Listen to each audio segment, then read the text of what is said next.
खुलुमबाय बेयो बड'लेण्ड इंखं टेलिभिजन दिनै 21 जुलाइ 2021 बुधबार खालि सानसेनि बरादखौ नोंथांमोननि खाथियाव लाबोदों आं सदानन्द दैमारिया।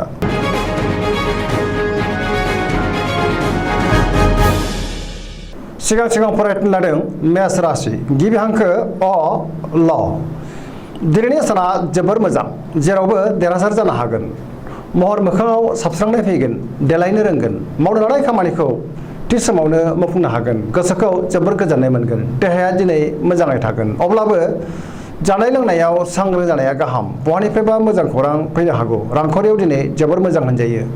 गोबां धोन आरजिनो हागोन बेफार फालांगियाव मोजां मुलाम्फा मोनगोन सोरबा लोगोनि हेफाजाब मोनगोन न'खराव बिसि फिसायनि गेजेराव अननानै फैगोन बिमा बिफानि बोर मोनगोन बहाबा थांनांगौब्ला दिनै जोबोर मोजां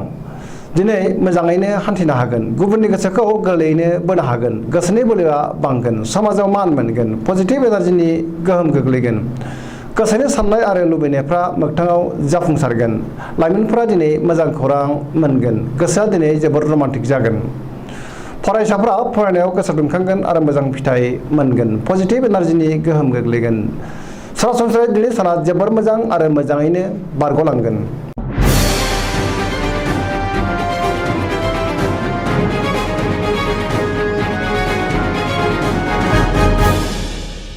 वृष राशि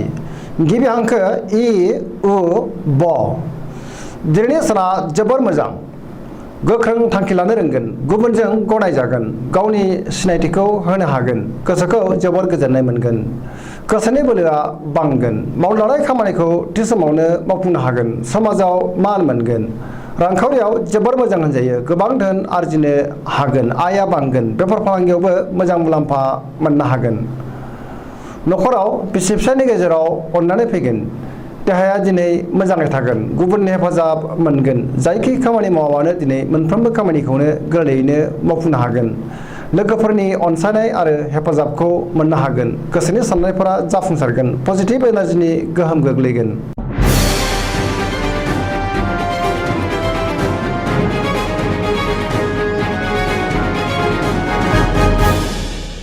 मिथुन राशि गिबि हांखो ख स। दिनैनि साना जोबोर मोजां गोसोखौ दिनै जोबोर गोजोननाय मोनगोन गोसोआ जोबोर गोख्रों जागोन देहाया मोजाङै थागोन अब्लाबो जानाय लोंनायाव सांग्रां जानाया गाहाम रांखावरियाव दिनै जोबोर मोजां गोबां धोन आरजिनो हागोन बेफार फालांगियाव जोबोर मोजां मुलाम्फा मोनगोन न'खराव अनलायनाय फैगोन समाजाव मान मोनगोन गोसोनि बोलोआ बांगोन गावनि गोसोनि साननायखौ गुबुननो फोरमायनो हागोन मावनो लानाय खामानिखौबो थि समावनो मावफुंनो हागोन सोरबा लोगोआ मोजां खौरां होफैनो हागौ पजिटिभ एनार्जिनि गोहोम गोग्लैगोन सोरजोंबा बाख्नाय जागोन गुबुनजों मोजां सोमोन्दो लाखिनो रोंगोन बिमा बिफानि अननाय आरो बोर मोनगोन लाइमोनफोरनि गोसोआ दिनै जोबोर रमान्टिक जागोन आरो गावबा गावनि गोसोनि साननायखौ फोरमायलायनोबो हागोन गोसोनि साननाय आरो लुबैनाया जाफुंगोन सिगांनि बबेबा आद्रा खामानिखौबो दिनै गोरलैयैनो मावफुंनो हागोन आरो खामानिखौ मावफुंनो हानानै गोसोखौ दिनै जोबोर गोजोननाय मोनगोन।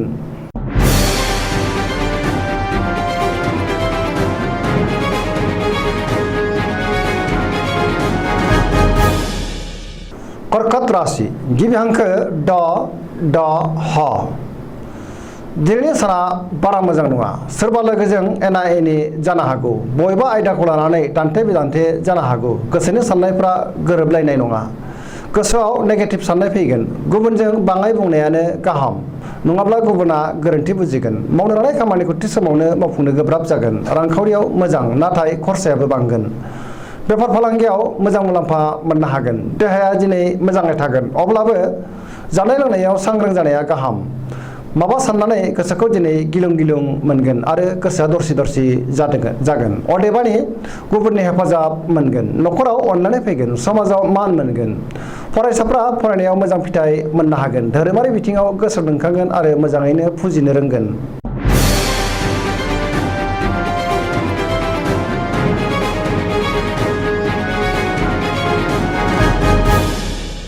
सिंह राशि गिबि हांखो म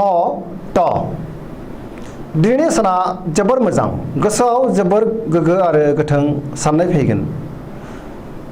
नाजाथाबनायनि गेजेरजों मोजां खामानि मावनो हागोन आरो मोनफ्रोमबो खामानिखौनो मावफुंलांनो हागोन सोरबा लोगोनिफ्राय हेफाजाब मोनगोन बहाबा दावबायहैनो खाबु मोनगोन रांखावरियाव दिनै जोबोर मोजां मोननो गोनांखौ दिनै मोननो हागोन बेफार फालांगियावबो जोबोर मोजां मुलाम्फा मोनगोन गोसोनि साननायखौ गुबुननो फोरमायनो हागोन न'खराव अननानै फैगोन समाजाव मान मोनगोन गुबुननि गोसोखौ दिनै गोरलैयैनो बोनो हागोन देहायाबो दिनै मोजाङै थागोन अब्लाबो जानाय लोंनायाव सांग्रां जानाया गाहाम न'खराव बिसि फिसायनि गेजेराव अननानै फैगोन बिदा फंबायजों मोजां सोमोन्दो थागोन गुबुननि थाखाय गोबां मोजां खामानि मावनानै होनो हागोन पजिटिभ एनार्जिनि गोहोम गोग्लैगोन गोसोनि साननाय आरो लुबैनायफोरा मोगथाङाव जाफुंगोन सरासनस्रायै दिनैनि साना जोबोर मोजां आरो मोजाङैनो बारग'लांगोन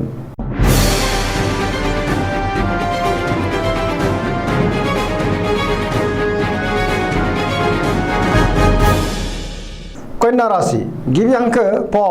ट दिनैनि साना जोबोर मोजां समाजाव लोगो लेवा बांगोन गोसोआव पजिटिभ साननाय फैगोन गोथों आरो गोग्गो साननो रोंगोन गियाननि आंखाल जानाय नङा रांखावरियाव दिनै जोबोर मोजां नाथाय खरसायाबो बांगोन बेफार फालांगियाव मोजां मुलाम्फा मोननो हागोन देहाया दिनै मोजाङै थागोन अब्लाबो जानाय लोंनायाव सांग्रां जानाया गाहाम गोबां सुबुंजों लोगो मोनलायगोन न'खराव अननानै फैगोन गोबां खामानियाव मुखुब थानांगोन सोरबा लोगोनि हेफाजाब मोननो हागोन पजिटिभ एनार्जिनि गोहोम गोग्लैगोन जायखि खामानि मावनानै मोजाङैनो मावफुंलांनो हागोन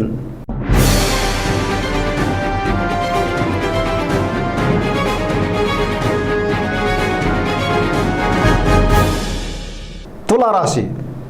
गिबि हांखो र ट दिनैनि साना जोबोर मोजां सोरबा गोजाम लोगोखौ बहाबा लोगो मोननानै गोसोखौ दिनै जोबोर गोजोननाय मोनगोन एबा जानबुङाव रायलायनो खाबुबो मोननो हागौ गोसोनि बोलोआ बांगोन गोसोनि साननायफोरा जाफुंगोन मावनो लानाय खामानिखौ थि समावनो आरो गोरलैयैनो मावफुंनो हागोन देहायाबो दिनै मोजाङै थागोन रांखावरियाव जोबोर मोजां मोननो गोनांखौ दिनै मोननो हागोन न'खराव बिसि फिसायनि गेजेराव अननानै फैगोन समाजाव गोबां मान मोननो हागोन बेफार फालांगियाव जोबोर मोजां मुलाम्फा मोनगोन गुबुननि गोसोखौ दिनै गोरलैयैनो बोनो हागोन लोगोफोरनि हेफाजाब मोनगोन गोदान थांखि लानो रोंगोन सेंग्रा सिख्लाफ्रा गावबा गावनि गोसोनि साननायखौ फोरमायलायनो हागोन आरो गोसोआ रमान्टिक जागोन पजिटिभ एनार्जिनि गोहोम गोग्लैगोन फरायसाफ्रा फरायनायाव गोसो दुंखांगोन आरो मोजां फिथाइ मोनगोन सरासनस्रायै दिनै साना जोबोर मोजां आरो मोजाङैनो बारग'लांगोन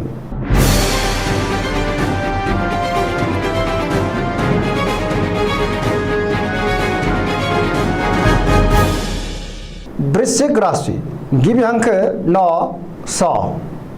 दिनैनि साना जोबोर मोजां गोसोआव पजिटिभ साननाय फैगोन मावनो लानाय खामानिखौ थि समावनो आरो गोरलैयैनो मावफुंनो हागोन गोबां खामानिखौ दिनै गोरलैयैनो मावफुंनो हागोन आरो खामानिनि आंखालबो जानाय नङा गुबुननिफ्राय हेफाजाब मोनगोन गोसोनि साननायफोरा जाफुंगोन गोसोनि बोलोआ बांगोन समाजाव दिनै गोबां मान मोनगोन बिमा बिफानि अननाय आरो बोरखौ दिनै मोननो हागोन न'खराव अननानै फैगोन रांखावरियाव दिनै जोबोर मोजां नाथाय खरसायाबो बांगोन बेफार फालांगियाव मोजां मुलाम्फा मोननो हागोन देहाया दिनै मोजाङै थागोन अब्लाबो जानाय लोंनायाव सांग्रां जानाया गाहाम गुबुननि हेफाजाब मोननो हागोन फरायसाफ्रा फरायनायाव गोसो दुंखांगोन आरो मोजां फिथाइ मोनगोन लाइमोनफोरा मोजां खौरां मोनगोन पजिटिभ एनार्जिनि गोहोम गोग्लैगोन गोसोआ दिनै जोबोर रमान्टिक जागोन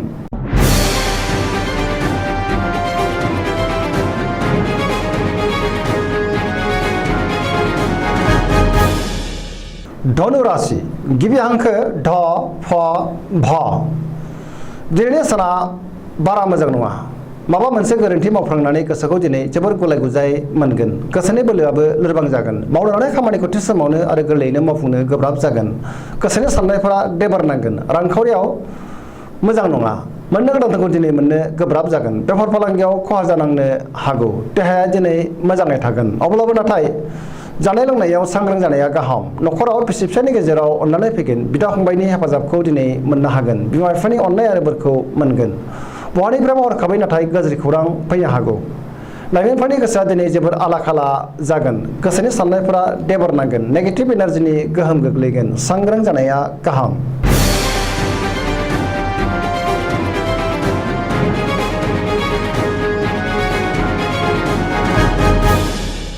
मकर राशि गिबि हांखो ख ज दिनैनि साना मोजां आरो गाज्रिनि गेजेरजों बाबेनलांगोन गोसोनि साननायफोरा देबार नांगोन देहाया दिनै बारा मोजां थानाय नङा मोदोमनि सानाय सुनाया बांगोन रांखावरियाव जोबोर मोजां आया बांगोन मोननो गोनांखौ दिनै मोननो हागोन बेफार फालांगियाव जोबोर मोजां मुलाम्फा मोनगोन गुबुनजों मोजां सोमोन्दो लाखिनो रोंगोन गोदान खामानिखौ दिनै जागायनोबो हागोन न'खराव अनलायनाय फैगोन बिदा फंबायनि हेफाजाबखौ दिनै मोननो हागोन सेंग्रा सिख्लाफोरनि गोसोआ दिनै जोबोर रमान्टिक जागोन आरो गावबा गावनि गोसोनि साननायखौ फोरमायलायनोबो हागोन फरायसाफ्रा फरायनायाव गोसो दुंखांगोन आरो मोजां फिथाइ मोनगोन।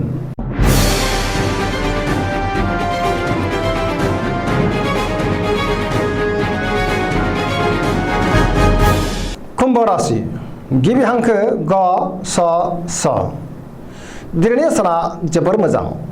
गोबां मोजां आरो गोदान खाबु फैगोन गोसोखौ दिनै जोबोर गोजोननाय मोनगोन मावनो हानाय खामानिखौ थि समावनो आरो गोरलैयैनो मावफुंनो हागोन बहानिफ्रायबा मोजां खौरां मोनगोन समाजाव मान मोनगोन गोबां मुंदांखा सुबुंजों लोगो मोनलायगोन रांखावरियाव दिनै जोबोर मोजां होनजायो आरजिनाय धोनखौ दोनथुमनो हागोन बेफार फालांगियाव जोबोर मोजां मुलाम्फा मोननो हागोन देहाया दिनै मोजाङै थागोन अब्लाबो नाथाय जानाय लोंनायाव सांग्रां जानाया गाहाम न'खराव अनलायनाय फैगोन गुबुननि हेफाजाब मोनगोन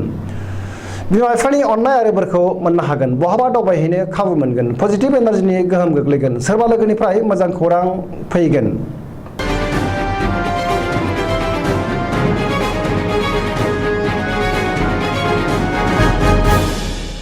मीन राशि गिबि हांखो ड स दिनैनि साना मोजां आरो गाज्रिनि गेजेरजों बाबेनलांगोन गोसोआव पजिटिभ साननाय फैगोन गोसोनि बोलोआ बांगोन गावनि गोसोनि साननायखौ गुबुननो फोरमायनो हागोन देहाया दिनै मोजाङै थागोन अब्लाबो जानाय लोंनायाव सांग्रां जानाया गाहाम रांखावरियाव बारा मोजां नङा नाङा फाङा खरसाया बांगोन मोननो गोनांफोरखौ दिनै मोननो गोब्राब जागोन बेफार फालांगियाव गोबां खहा जानांनो हागौ बारा मोजां नङा न'खराव अनलायनाय फैगोन सोरजोंबा बाख्नाय जानो हागौ लाइमोनफोरनि गोसोआ दिनै जोबोर रमान्टिक जागोन आरो गावबा गावनि गोसोनि साननायखौ फोरमायलायनोबो हागोन फरायसाफ्रा फरायनायाव गोसो दुंखांगोन आरो मोजां फिथाइ मोनगोन। दिनैनि राशि फरायथिनाया एसेनोसै जोबनायाव बेखौनो खावलायो जाहाथे नोंथांमोना सानफ्रामबो जोंनि बे बड'लेण्ड इंखं टेलिभिजनखौ नायबाय थायो आरो साबस्क्राइब खालामो एसेनोसै गोजोन्थों।